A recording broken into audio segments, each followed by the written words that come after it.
समय की गति इसी को तो कहते हैं।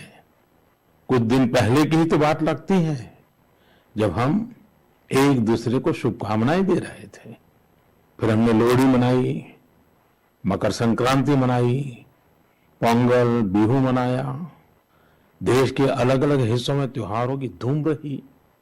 23 जनवरी को हमने नेताजी सुभाष चंद्र बोस के जन्मदिन को पराक्रम दिवस के तौर पर मनाया और 26 जनवरी को गणतंत्र दिवस की शानदार परेड भी देखी। राष्ट्रपति जी द्वारा संसद के संयुक्त सत्र को संबोधन के बाद बजट सत्र भी शुरू हो गया है। इन सभी के बीच एक और कार्य हुआ जिसका हम सभी को बहुत इंतजार रहता है। ये है पद्म पुरस्कारों की घोषणा। राष्ट्र ने असाधारण कार्य कर रहे लोगों को उनकी उपलब्धियां और मानवता के प्रति उनके योगदान के लिए सम्मानित किया। इस साल भी पुरस्कार पाने वालों में वे लोग शामिल हैं जिन्होंने अलग अलग क्षेत्रों में बेहतरीन काम किया है, अपने कामों से किसी का जीवन बदला है, देश को आगे बढ़ाया है। यानी जमीनी स्तर पर काम करने वाले अनसंग हीरोज को पद्म सम्मान देने की जो परंपरा देश ने कुछ वर्ष पहले शुरू की थी, वो इस बार भी कायम रखी गई है।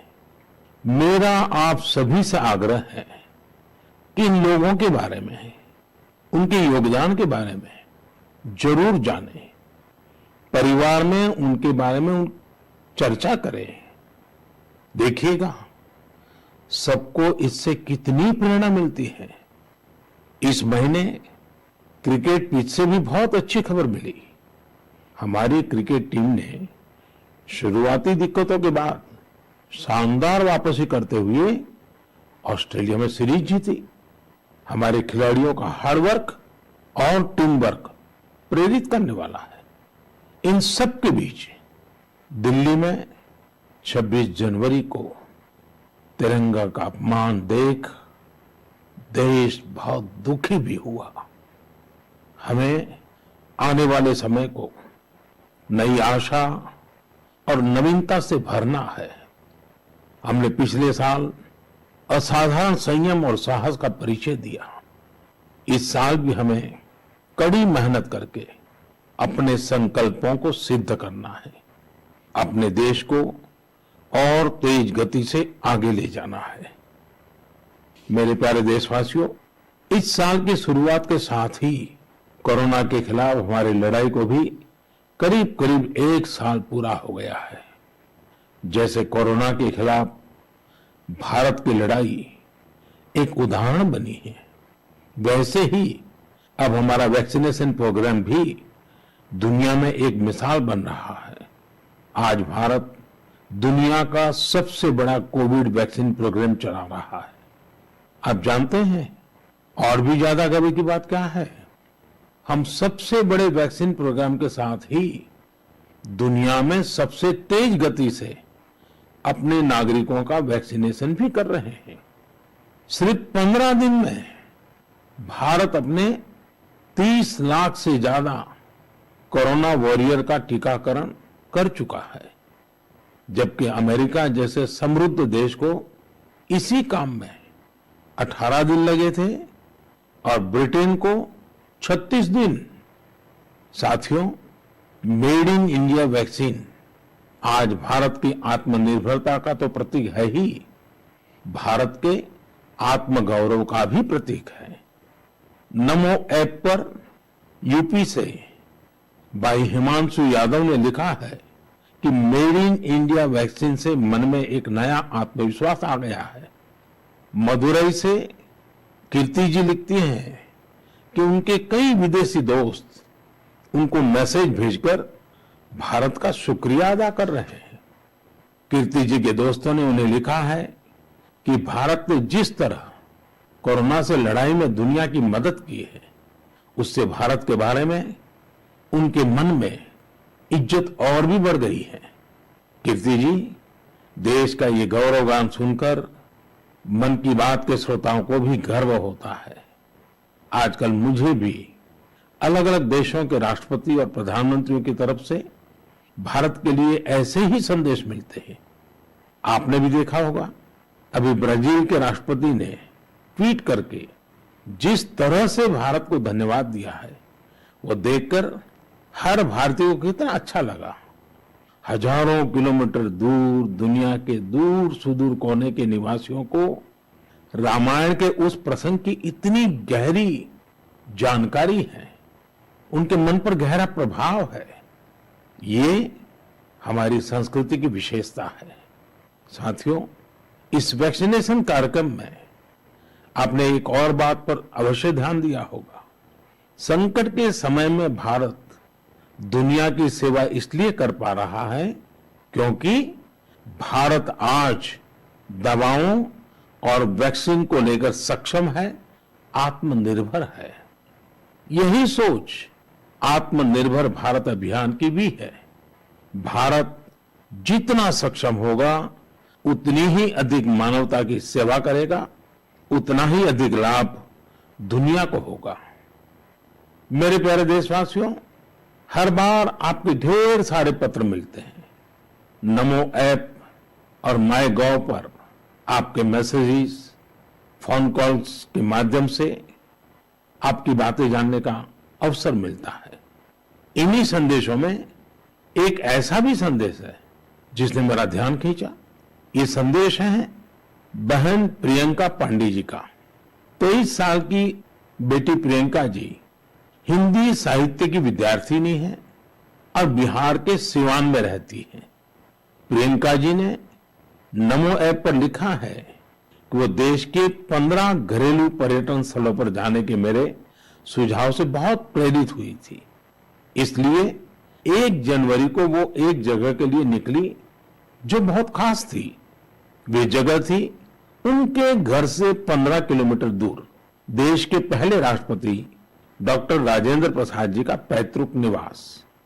प्रियंका जी ने बड़ी सुंदर बात लिखी है कि अपने देश की महान विभूतियों को जानने की दिशा में उनका ये पहला कदम था। प्रियंका जी को वहां डॉक्टर राजेंद्र प्रसाद जी द्वारा लिखी गई पुस्तकें मिली, अनेक ऐतिहासिक तस्वीरें मिली। वाकई प्रियंका जी, आपका यह अनुभव दूसरों को भी प्रेरित करेगा। साथियों, इस वर्ष से भारत अपनी आजादी के 75 वर्ष का समारोह अमृत महोत्सव शुरू करने जा रहा है।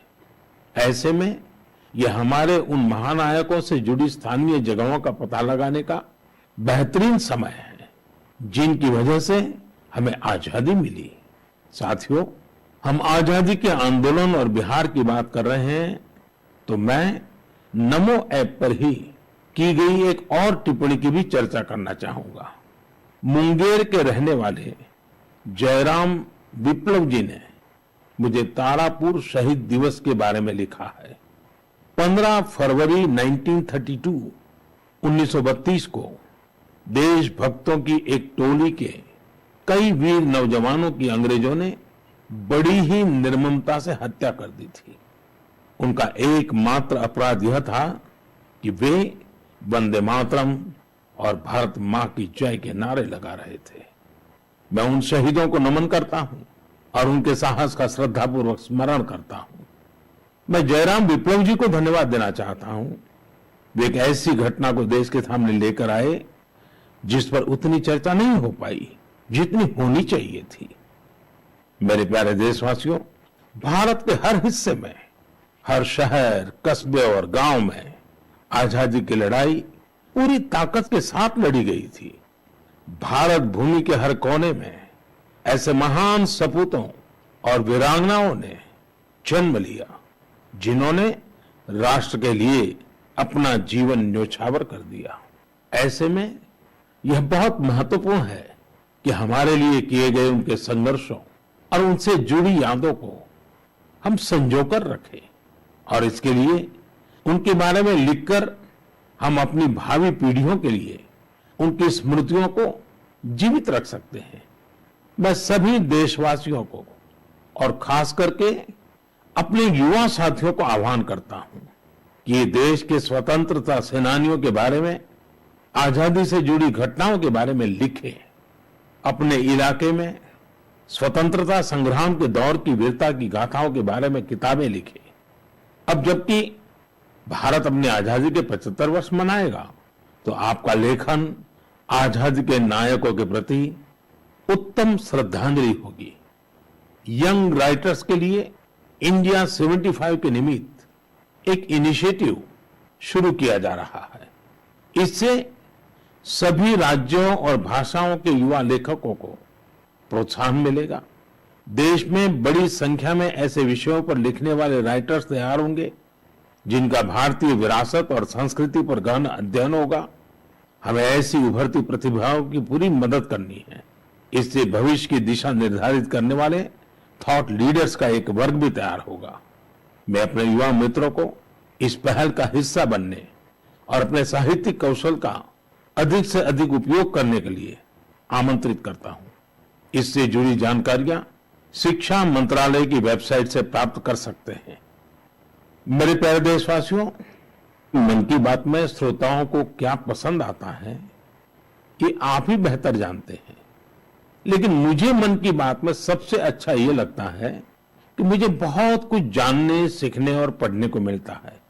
एक प्रकार से परोक्ष रूप से आप सबसे जुड़ने का अवसर मिलता है। किसी का प्रयास, किसी का जज्बा, किसी का देश के लिए कुछ कर गुजर जाने का जुनून, ये सब मुझे बहुत प्रेरित करते हैं, ऊर्जा से भर देते हैं। हैदराबाद के बोयिनपल्ली में एक स्थानीय सब्जी मंडी किस तरह अपने दायित्व को निभा रही है, ये पढ़कर भी मुझे बहुत अच्छा लगा। हम सब ने देखा है कि सब्जी मंडियां में अनेक वजहों से काफी सब्जी खराब हो जाती है। ये सब्जी इधर उधर फैलती है, गंदगी भी फैलाती है। लेकिन बोयिनपल्ली की सब्जी मंडी ने तय किया कि हर रोज बचने वाली इन सब्जियों को ऐसे ही फेंका नहीं जाएगा। सब्जी मंडी से जुड़े लोगों ने तय किया इससे बिजली बनाई जाएगी। बेकार हुई सब्जियों से बिजली बनाने के बारे में शायद ही आपने कभी सुना हो। यही तो इनोवेशन की ताकत है। आज बोयिनपल्ली की मंडी में पहले जो वेस्ट था, आज उसी से वेल्थ क्रिएट हो रही है। यही तो कचरे से कंचन बनाने की यात्रा है। वहां हर दिन करीब 10 टन वेस्ट निकलता है। इसे एक प्लांट में इकट्ठा कर लिया जाता है। प्लांट के अंदर इस वेस्ट से हर दिन 500 यूनिट बिजली बनती है और करीब 30 किलो बायोफ्यूल भी बनता है। इस बिजली से ही सब्जी मंडी में रोशनी होती है और जो बायोफ्यूल बनता है उससे मंडी की कैंटीन में खाना बनाया जाता है ना कमाल का प्रयास। ऐसा ही एक कमाल हरियाणा के पंचकुला की बड़ौद ग्राम पंचायत ने भी करके दिखाया है। इस पंचायत के क्षेत्र में पानी की निकासी की समस्या थी। इस वजह से गंदा पानी इधर उधर फैल रहा था, बीमारी फैलाता था। लेकिन बड़ौद के लोगों ने तय किया इस वाटर वेस्ट से भी वेल्थ क्रिएट करेंगे। ग्राम पंचायत ने पूरे गांव से आने वाले गंदे पानी को एक जगह इकट्ठा करके फिल्टर करना शुरू किया और फिल्टर किया हुआ ये पानी अब गांव के किसान खेतों में सिंचाई के लिए इस्तेमाल कर रहे हैं। यानी प्रदूषण, गंदगी और बीमारियों से छुटकारा भी और खेतों में सिंचाई भी। साथियों, पर्यावरण की रक्षा से कैसे आमदनी के रास्ते भी खुलते हैं, इसका एक उदाहरण अरुणाचल प्रदेश के तवांग में भी देखने को मिला। अरुणाचल प्रदेश के इस पहाड़ी इलाके में सदियों से मोन शुगु नाम का एक पेपर बनाया जाता है। ये कागज यहाँ के स्थानीय शुगु शेंग नाम के एक पौधे की छाल से बनाते हैं। इसलिए इस कागज को बनाने के लिए पेड़ों को नहीं काटना पड़ता है। इसके अलावा इसे बनाने में किसी केमिकल का इस्तेमाल भी नहीं होता है। यानी ये कागज पर्यावरण के लिए भी सुरक्षित है और स्वास्थ्य के लिए भी। एक वो भी समय था जब इस कागज का निर्यात होता था, लेकिन जब आधुनिक तकनीक से बड़ी मात्रा में कागज बनने लगे तो ये स्थानीय कला बंद होने की कगार पर पहुंच गई। अब एक स्थानीय सामाजिक कार्यकर्ता गोम्बू ने इस कला को पुनर्जीवित करने का प्रयास किया है। इससे यहाँ के आदिवासी भाई बहनों को रोजगार भी मिल रहा है। मैंने एक और खबर केरल की देखी है जो हम सभी को अपने दायित्वों का एहसास कराती है। केरल के कोट्टयम में एक दिव्यांग बुजुर्ग हैं, एनएस राजप्पन साहब। राजप्पन जी पैरालिसिस के कारण चलने में असमर्थ हैं, लेकिन इससे स्वच्छता के प्रति उनके समर्पण में कोई कमी नहीं आई है। वो पिछले कई सालों से नाव से वेम्बनाड झील में जाते हैं और झील में फेंकी गई प्लास्टिक की बोतलें बाहर निकाल करके ले आते हैं। सोचिए, राजप्पन जी की सोच कितनी ऊंची है। हमें भी राजप्पन जी से प्रेरणा लेकर स्वच्छता के लिए जहां संभव हो अपना योगदान देना चाहिए। मेरे प्यारे देशवासियों, कुछ दिन पहले आपने देखा होगा अमेरिका के सैन फ्रांसिस्को से बंगलुरु के लिए एक नॉन स्टॉप फ्लाइट की कमान भारत की 4 विमेन पायलट्स ने संभाली। 10,000 किलोमीटर से भी ज्यादा लंबा सफर तय करके ये फ्लाइट 225 से अधिक यात्रियों को भारत लेकर आई। आपने इस बार 26 जनवरी की परेड में भी गौर किया होगा, जहां भारतीय वायुसेना की 2 विमेन ऑफिसर्स ने नया इतिहास रच दिया है। क्षेत्र कोई भी हो, देश की महिलाओं की भागीदारी लगातार बढ़ रही है। लेकिन अक्सर हम देखते हैं कि देश के गांवों में हो रहे इसी तरह के बदलाव की उतनी चर्चा नहीं हो पाती। इसलिए जब मैंने एक खबर मध्य प्रदेश के जबलपुर की देखी तो मुझे लगा कि इसका जिक्र तो मुझे मन की बात में जरूर करना चाहिए। ये खबर बहुत प्रेरणा देने वाली है। जबलपुर के चिचगांव में कुछ आदिवासी महिलाएं एक राइस मिल में दिहाड़ी पर काम करती थी। कोरोना वैश्विक महामारी ने जिस तरह दुनिया के हर व्यक्ति को प्रभावित किया, उसी तरह ये महिलाएं भी प्रभावित हुई। उनकी राइस मिल में काम रुक गया। स्वाभाविक है कि इससे आमदनी की भी दिक्कत आने लगी, लेकिन ये निराश नहीं हुई। इन्होंने हार नहीं मानी। इन्होंने तय किया कि साथ मिलकर अपनी खुद की राइस मिल शुरू करेगी। जिस मिल में ये काम करती थी वो अपनी मशीन भी बेचना चाहती थी। इनमें से मीना रहंगडाले जी ने सब महिलाओं को जोड़कर स्वयं सहायता समूह बनाया और सबने अपनी बचाई हुई पूंजी से पैसा जुटाया। जो पैसा कम पड़ा उसके लिए आजीविका मिशन के तहत बैंक से कर्ज ले लिया। और अब देखिए, इन आदिवासी बहनों ने वही राइस मिल खरीद ली जिसमें वो कभी काम किया करती थी। आज वो अपनी खुद की राइस मिल चला रही हैं। इतने ही दिनों में इस मिल ने करीब 3 लाख रुपए का मुनाफा भी कमा लिया है। इस मुनाफे से मीना जी और उनकी साथी सबसे पहले बैंक का लोन चुकाने और फिर अपने व्यापार को बढ़ाने के लिए तैयारी कर रही हैं। कोरोना ने जो परिस्थितियां बनाई, उससे मुकाबले के लिए देश के कोने कोने में ऐसे अद्भुत काम हुए हैं। मेरे प्यारे देशवासियों, अगर मैं आपसे बुंदेलखंड के बारे में बात करूं तो वो कौन सी चीजें हैं जो आपके मन में आएगी? इतिहास में रुचि रखने वाले लोग इस क्षेत्र को झांसी की रानी लक्ष्मीबाई के साथ जोड़ेंगे। वहीं कुछ लोग सुंदर और शांत ओरछा के बारे में सोचेंगे। कुछ लोगों को इस क्षेत्र में पड़ने वाली अत्यधिक गर्मी की भी याद आ जाएगी। लेकिन इन दिनों यहां कुछ अलग हो रहा है जो काफी उत्साहवर्धक है और जिसके बारे में हमें जरूर जानना चाहिए। पिछले दिनों झांसी में 1 महीने तक चलने वाला स्ट्रॉबेरी फेस्टिवल शुरू हुआ। हर किसी को आश्चर्य होता है, स्ट्रॉबेरी और बुंदेलखंड, लेकिन यही सच्चाई है। अब बुंदेलखंड में स्ट्रॉबेरी की खेती को लेकर उत्साह बढ़ रहा है। और इसमें बहुत बड़ी भूमिका निभाई है झांसी की एक बेटी गुरलीन चावला ने। लॉ की छात्रा गुरलीन ने पहले अपने घर पर और फिर अपने खेत में स्ट्रॉबेरी की खेती का सफल प्रयोग कर ये विश्वास जगाया है कि झांसी में भी ये हो सकता है। झांसी का strawberry festival stay at home concept पर जोर देता है। इस महोत्सव के माध्यम से किसानों और युवाओं को अपने घर के पीछे खाली जगह पर या छत पर टेरेस गार्डन में बागवानी करने और स्ट्रॉबेरी उगाने के लिए प्रोत्साहित किया जा रहा है। नई टेक्नोलॉजी की मदद से ऐसे ही प्रयास देश के अन्य हिस्सों में भी हो रहे हैं। जो स्ट्रॉबेरी कभी पहाड़ों की पहचान थी, वह अब कच्छ की रेतीली जमीन पर भी होने लगी है। किसानों की आय बढ़ रही है।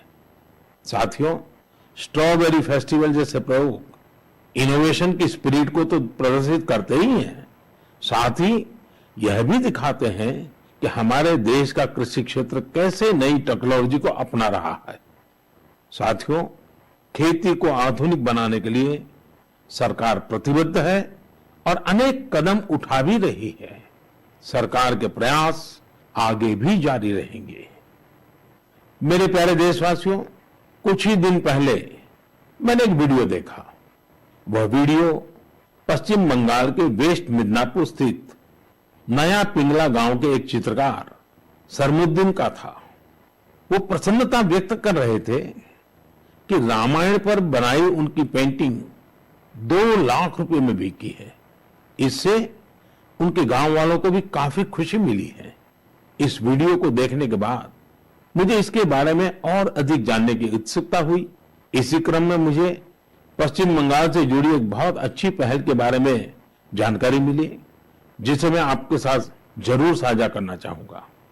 पर्यटन मंत्रालय के रीजनल ऑफिस ने महीने के शुरू में ही बंगाल के गांवों में एक इनक्रेडिबल इंडिया वीकेंड गेटवे की शुरुआत की। इसमें पश्चिम मिदनापुर, बांकुरा, बीरभूम, पुरुलिया, पूर्व बर्धमान, वहां के हस्तशिल्प कलाकारों ने विजिटर्स के लिए हैंडीक्राफ्ट वर्कशॉप आयोजित की।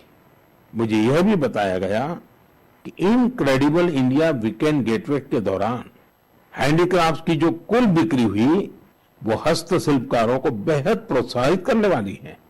देश भर में लोग भी नए नए तरीकों से हमारी कला को लोकप्रिय बना रहे हैं। ओडिशा के राउरकेला की भाग्यश्री साहू को देख लीजिए। वैसे तो वो इंजीनियरिंग की छात्रा है, लेकिन पिछले कुछ महीनों में उन्होंने पट्टचित्र कला को सीखना शुरू किया और उसमें निपुणता हासिल कर ली है।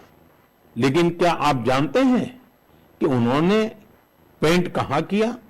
सॉफ्ट स्टोन्स पर। कॉलेज जाने के रास्ते में भाग्यश्री को ये सॉफ्ट स्टोन मिले। उन्होंने इन्हें एकत्र किया और साफ किया। बाद में उन्होंने रोजाना 2 घंटे इन पत्थरों पर पट्टचित्र स्टाइल में पेंटिंग की। वह इन पत्थरों को पेंट कर उन्हें अपने दोस्तों को गिफ्ट करने लगी। लॉकडाउन के दौरान उन्होंने बोतलों पर भी पेंट करना शुरू कर दिया।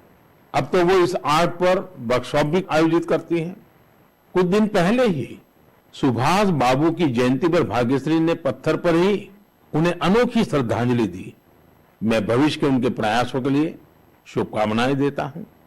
आर्ट एंड कलर्स के जरिए बहुत कुछ नया सीखा जा सकता है, किया जा सकता है। झारखंड के दुमका में किए गए एक ऐसे ही अनुपम प्रयास के बारे में मुझे बताया गया। यहां मिडिल स्कूल के एक प्रिंसिपल ने बच्चों को पढ़ाने और सिखाने के लिए गांव की दीवारों को ही अंग्रेजी और हिंदी के अक्षरों से पेंट करवा दिया। साथ ही उसमें अलग अलग चित्र भी बनाए गए हैं। इससे गांव के बच्चों को काफी मदद मिल रही है। मैं ऐसे सभी लोगों का अभिनंदन करता हूं जो इस प्रकार के प्रयासों में लगे हैं। मेरे प्यारे देशवासियों, भारत से हजारों किलोमीटर दूर, कई महासागरों, महाद्वीपों के पार एक देश है जिसका नाम है चिले। भारत से चिले पहुंचने में बहुत अधिक समय लगता है, लेकिन भारतीय संस्कृति की खुशबू वहां बहुत समय पहले से ही फैली हुई है। एक और खास बात यह है कि वहां पर योग बहुत अधिक लोकप्रिय है। आपको यह जानकर अच्छा लगेगा कि चिले की राजधानी सैंटियागो में 30 से ज्यादा योग विद्यालय हैं। चिले में अंतर्राष्ट्रीय योग दिवस भी बड़े ही उत्साह से मनाया जाता है। मुझे बताया गया है कि हाउस ऑफ डेप्यूटीज में योग दिवस को लेकर बहुत ही गर्मजोशी भरा माहौल होता है। कोरोना के इस समय में इम्यूनिटी पर जोर और इम्यूनिटी बढ़ाने में योग की ताकत को देखते हुए अब वे लोग योग को पहले से कहीं ज्यादा महत्व दे रहे हैं। चिले की कांग्रेस यानी वहां की पार्लियामेंट ने एक प्रस्ताव पारित किया है। वहां 4 नवंबर को नेशनल योगा डे घोषित किया गया है। अब आप ये सोच सकते हैं कि आखिर 4 नवंबर में ऐसा क्या है। 4 नवंबर 1962 को ही चिले का पहला योग संस्थान होजे राफाल एस्ट्राडा द्वारा स्थापित किया गया था। इस दिन को नेशनल योगा डे घोषित करके एस्ट्राडा जी को भी श्रद्धांजलि दी गई है। चिले की पार्लियामेंट द्वारा यह एक विशेष सम्मान है जिस पर हर भारतीय को गर्व है। वैसे चिले की संसद से जुड़ी एक और बात आपको दिलचस्प लगेगी। चिले सीनेट के वाइस प्रेसिडेंट का नाम रविंद्रनाथ क्विंटेरॉस है। उनका यह नाम विश्व कवि गुरुदेव टैगोर से प्रेरित होकर रखा गया है। मेरे प्यारे देशवासियों, माय गॉव पर महाराष्ट्र के जालना के डॉक्टर स्वप्निल मंत्री और केरल के पलक्कड़ के प्रहलाद राजगोपाल ने आग्रह किया है कि मैं मन की बात में सड़क सुरक्षा पर भी आपसे बात करूं। इसी महीने 18 जनवरी से 17 फरवरी तक हमारा देश सड़क सुरक्षा माह यानी रोड सेफ्टी मंथ भी मना रहा है। सड़क हादसे आज हमारे देश में ही नहीं पूरी दुनिया में चिंता का विषय है। आज भारत में रोड सेफ्टी के लिए सरकार के साथ ही व्यक्तिगत और सामूहिक स्तर पर कई तरह के प्रयास भी किए जा रहे हैं। जीवन बचाने के इन प्रयासों में हम सबको सक्रिय रूप से भागीदार बनना चाहिए। साथियों, आपने ध्यान दिया होगा बॉर्डर रोड ऑर्गेनाइजेशन जो सड़कें बनाती हैं उससे गुजरते हुए आपको बड़े ही इनोवेटिव स्लोगन्स देखने को मिलते हैं। This is highway not runway, या फिर be mister late than late mister. ये स्लोगन्स सड़क पर सावधानी बरतने को लेकर लोगों को जागरूक करने में काफी प्रभावी होते हैं। अब आप भी ऐसे ही इनोवेटिव स्लोगन्स या कैच फ्रेजेस माय गॉव पर भेज सकते हैं। आपके अच्छे स्लोगन्स भी इस अभियान में उपयोग किए जाएंगे। साथियों, रोड सेफ्टी के बारे में बात करते हुए मैं नमो ऐप पर कोलकाता की अपर्णा दास जी की एक पोस्ट की चर्चा करना चाहूंगा। अपर्णा जी ने मुझे फास्टैग प्रोग्राम पर बात करने की सलाह दी है। उनका कहना है कि फास्टैग से यात्रा का अनुभव ही बदल गया है। इससे समय की तो बचत होती ही है, टोल प्लाजा पर रुकने, कैश पेमेंट की चिंता करने जैसी दिक्कतें भी खत्म हो गई हैं। अपर्णा जी की बात सही भी है। पहले हमारे यहाँ टोल प्लाजा पर एक गाड़ी को औसतन 7 से 8 मिनट लग जाते थे, लेकिन फास्टैग आने के बाद ये समय औसतन सिर्फ 1.5-2 मिनट रह गया है। टोल प्लाजा पर वेटिंग टाइम में कमी आने से गाड़ी के ईंधन की बचत भी हो रही है। इससे देशवासियों के करीब 21,000 करोड़ रुपए बचने का अनुमान है, यानी पैसे की भी बचत और समय की भी बचत। मेरा आप सभी से आग्रह है कि सभी दिशा निर्देशों का पालन करते हुए अपना भी ध्यान रखें और दूसरों का जीवन भी बचाएं।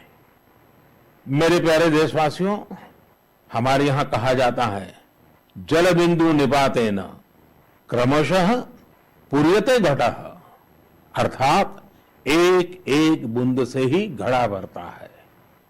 हमारे एक एक प्रयास से ही हमारे संकल्प सिद्ध होते हैं। इसलिए 2021 की शुरुआत जिन लक्ष्यों के साथ हमने की है, उनको हम सबको मिलकर ही पूरा करना है। तो आइए हम सब मिलकर इस साल को सार्थक करने के लिए अपने अपने कदम बढ़ाएं। आप अपना संदेश, अपने आइडियाज जरूर भेजते रहिएगा। अगले महीने हम फिर मिलेंगे। इति विदा, पुनर्मिलनाय।